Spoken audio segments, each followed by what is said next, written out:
Show yourself!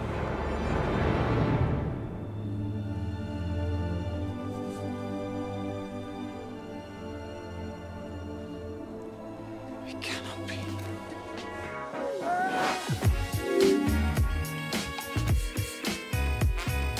Okay, I'll be honest with you guys. I was really planning on this being a Deathloop video. I really wanted to dive in deep, talk about the story, the gameplay, the world, and by all accounts, I do actually have a 2-page script on my hard drive, which I started, but I realized that at this point, I've actually played about 2 or 3 amazing games since then. So it kind of just seems silly to highlight just one game when I could talk about, all of them. So, in a break from tradition, I'm going to talk less critically about one game and instead kind of go on a brief summary of everything I've played in the last few months because, damn, these are some fun games.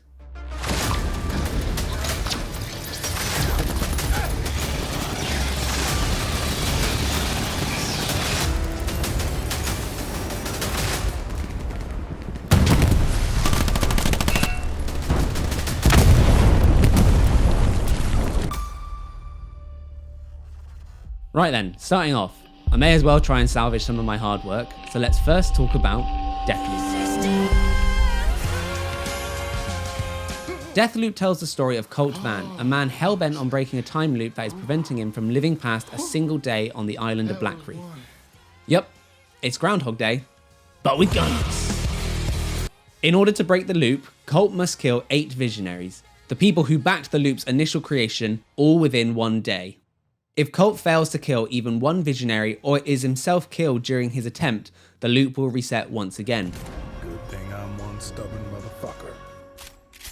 Now, time loop games aren't necessarily an unexplored genre.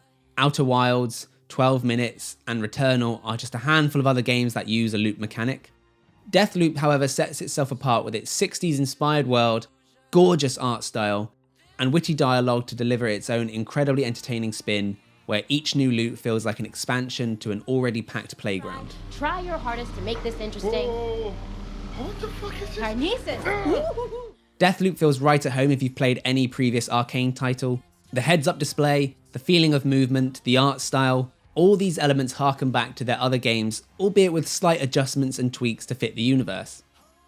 Like Dishonored, each environment contains numerous pathways and hidden areas, which means no player will approach their objective quite like the other, and this also helps to keep the experience fresh for as long as possible when relooping. Outside of the game's time-based premise, what really sets Deathloop aside from Arcane's other works is the writing, and a much stronger emphasis on gunplay. This is because you'll be shooting people. A whole lot of people.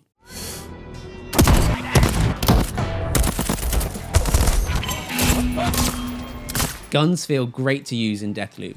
From nail guns to machine pistols, shotguns to automatic rifles and snipers, each weapon packs a hefty punch, and combined with the game's beefy sound design, there's a satisfying feeling every time you pull the trigger.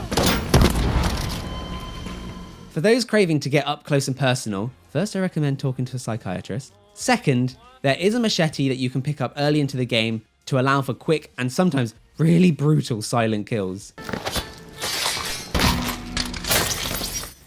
In addition, Colt has access to slabs, which contain supernatural abilities such as self-revive, teleportation, the Force? Building the perfect loadout was easily the most addicting element for me. Managing what gear and upgrades I could bring with me each loop versus what I had to lose was an entire game in itself, and by the end of the game you truly become an unstoppable killing machine. If I had any major criticisms for the game, it would be that as the game progressed, I felt more and more limited with my options in regard to dispatching the visionaries. Whilst your gear and powers grow, the story very much wants you to execute the targets in the way that it's already been decided. Now perhaps I've missed something, but to my understanding, I cannot complete the game a second time round in a majorly different fashion to the first time. Targets will die where they need to die, not where they could die. And that's a little disappointing. Still, I have no restraint in saying this is easily one of the best stealth action games on the market currently. And regardless of the narrative constricting the player a little towards the end, putting all the puzzle pieces together up until the final few hours is an absolute blast. Speaking of blasting, I don't know if they wanted money or they wanted something more sexual. Wow. But it's a lucky thing I had my pieces. Your Your pieces. My gun. Oh. Anyway, I started blasting. Wow. Aliens Fireteam is a third-person co-op shooter set in the Alien universe, where you and a team of 2 others clear out infestations of xenomorphs. And that's pretty much it. Now that's not a bad thing. In fact, it's actually the opposite. An Aliens game doesn't need a gripping plot with amazing voice acting and Oscar-worthy performances. All it needs is fun gunplay, cool environments, and just a shit ton of Xenos to shoot, and that's what this game offers. Also, just a quick PSA to say, but if you haven't actually seen Aliens before, you should, because it's fucking awesome. We all remember the disappointment and disaster that was Colonial Marines, he says, knowing he low-key had some fun with the multiplayer at the time. So it's truly a blessing that I can recommend this game for anyone with a remote interest in either the franchise or kind of Left 4 Dead style shooters in general. Killing Xenos is fun, whether it's with a pulse rifle, shotgun, smart gun, grenade launcher, flamethrower, or whatever weapon you choose. There's a nice variety in enemy types, from the weak drones to bullet-soaking warriors and Praetorians, hostile androids and beyond. With the iconic sounds and faithfully inspired locations, it's not hard to immerse yourself in the experience. And on harder difficulties, you and your mates will have an absolute blast, screaming in confusion as you are swarmed by bugs from every direction. The only thing that keeps this from being considered a truly incredible game is just a lack of overall polish. Not necessarily in the gunplay, as I found it to run smoothly pretty much the entire playthrough, but a few audio bugs here and there, or the fact that there are no mouth animations during dialogue, means you won't be adding a flawless masterpiece to your library. But it's clear the developers knew where was most important to spend their time and budget, which is why it's still worth a purchase. It's fairly cheap, it's real good fun with friends, and while not the lengthiest game you'll find out there, it doesn't overstay its welcome, and instead gives you a solid 6 to 10 hours of fun before you can happily move on. What I won't be moving on from anytime soon. Give me fuel, give me fire, give me that which I desire. Hot Wheels Unleashed was easily the biggest surprise of the entire year for me, without a doubt. For a game that wasn't heavily marketed or even highlighted often in YouTube's gaming space, I picked up this title as I thought it could become my casual, jump on for 20 minutes experience. Holy shit, I did not expect to become so addicted to an arcade racer since Crash Team Nitro Fueled. This game is phenomenal, and I don't even think I'd touch another title in the following 2 weeks after purchase. The tight handling, the sense of speed, and the aggressiveness of the AI add up to an accessible but very deep racer. Courses will start off simple as you get to grips with the controls, but become absolutely bonkers after a few hours, with traps, split pathways, gravity switching, boost pads, and so on. In motion, this game looks amazing, and there were too many times that I had to pause the action, dive into the photo mode, and snap a pic because, quite frankly, this game can make some mean shots for your desktop background. I think what truly makes Hot Wheels Unleashed stand out to me is the clear level of heart and soul that went into every single element of the game. From the street map of the campaign mode, harkening back to those old rollout maps we used to play on as kids, the faithful use of orange track from the physical toys, the scale in the environments that each race takes place in, and of course, the incredible detail and rendering for each toy car from the Hot Wheels lineup. Honestly, playing on a big screen through the PS5, these cars look almost photorealistic, and as you race, you will start to notice scratches in the paint and even thumbprints appearing on the body during the post-race podium close-ups. Strictly talking value for money, this is one hell of an offering, outside of a lengthy campaign which at the time of recording I've yet to finish, and I've easily put in about 6 to 8 hours minimum. You have competitive multiplayer to race friends and other players online. You have a track editor, which is only really limited by your imagination, and when done, your results can be shared online for others to race on. This also goes for the livery editor, where every car can be custom painted and decaled before sharing online for others to download, and vice versa.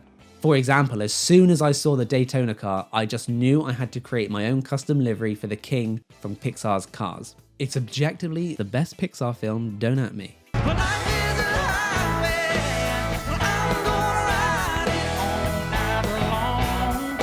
There's also a basement that you can unlock designs for and create your own unique space that, if you choose it as the environment for your custom track, other players will be able to see when they race on that course. I think Hot Wheels Unleashed will continue to thrive for a long time to come, as it pretty much has an endless supply of content providing that the community continues to add to it. As a game that's currently way cheaper than most of the AAA titles on the market, yet offers so much content for that price, I think you owe it to yourself to give Hot Wheels Unleashed a go. Of all the games that I'm going to mention in this video, this is fun in its purest form.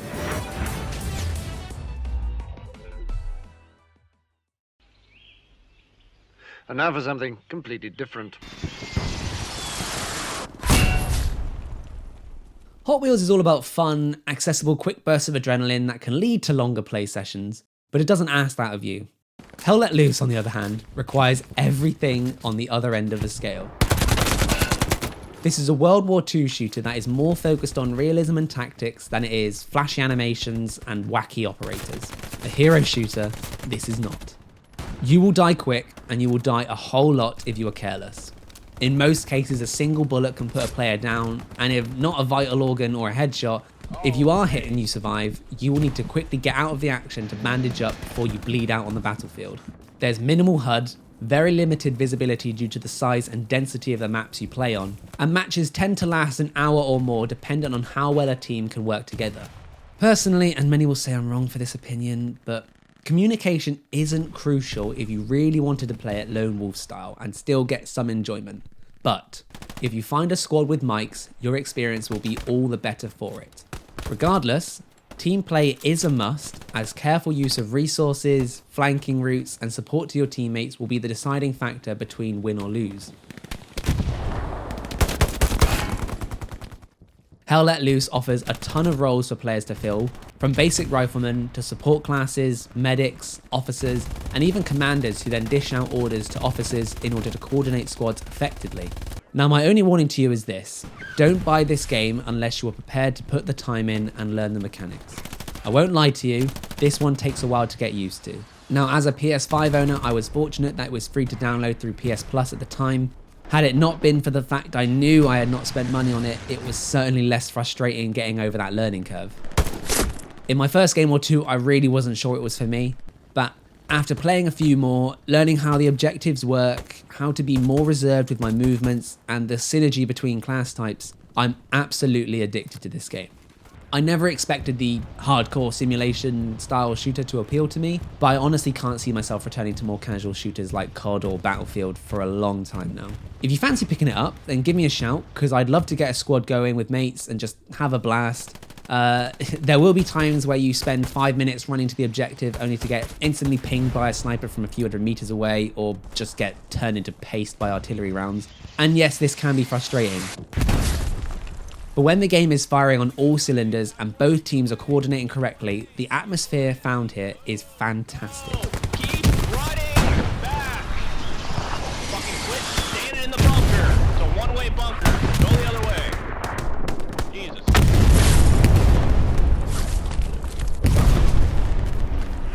Unfortunately for this last segment, I can't show gameplay as PS Now, which is PlayStation's game streaming service, doesn't allow for screen capture. But I've recently replayed Metal Gear Solid 3 as part of the HD collection. Straight up, this game is amazing, and for a PS2 era, it still holds up. The amount of detail thought into the absolute spiderweb of mechanics surpassed that of even some modern titles. If you've never played a Metal Gear game before, it's a perfect gateway, being chronologically the earliest in the series. I've actually just begun my first ever run of Metal Gear Solid 2 through the same collection, and one day I hope to tackle Peace Walker, and then of course, Metal Gear Solid 4, which is often renowned as one of gaming's greatest. So, there you go. That's a brief summary of all the major titles I've played in the last few months. Literally any of these games are an easy recommendation for me if you're looking for something new to play. And if you do, I'd love to hear what you thought about them in the comments below. Also, let me know how you found this format, because I actually am very curious to see if this is something I could do more of. I still have an absolute ton of games I want to get through, you know, like Returnal or the Guardians of the Galaxy game that just came out, or Kena Bridge of Spirits. And doing this kind of video means I can just kind of rattle off everything, all of my thoughts, just in one nice compact video, rather than just focus on one. In the meantime, please feel free to leave a like below and consider subscribing to the channel if you'd like to see more. And I'll see you guys next time. Bye.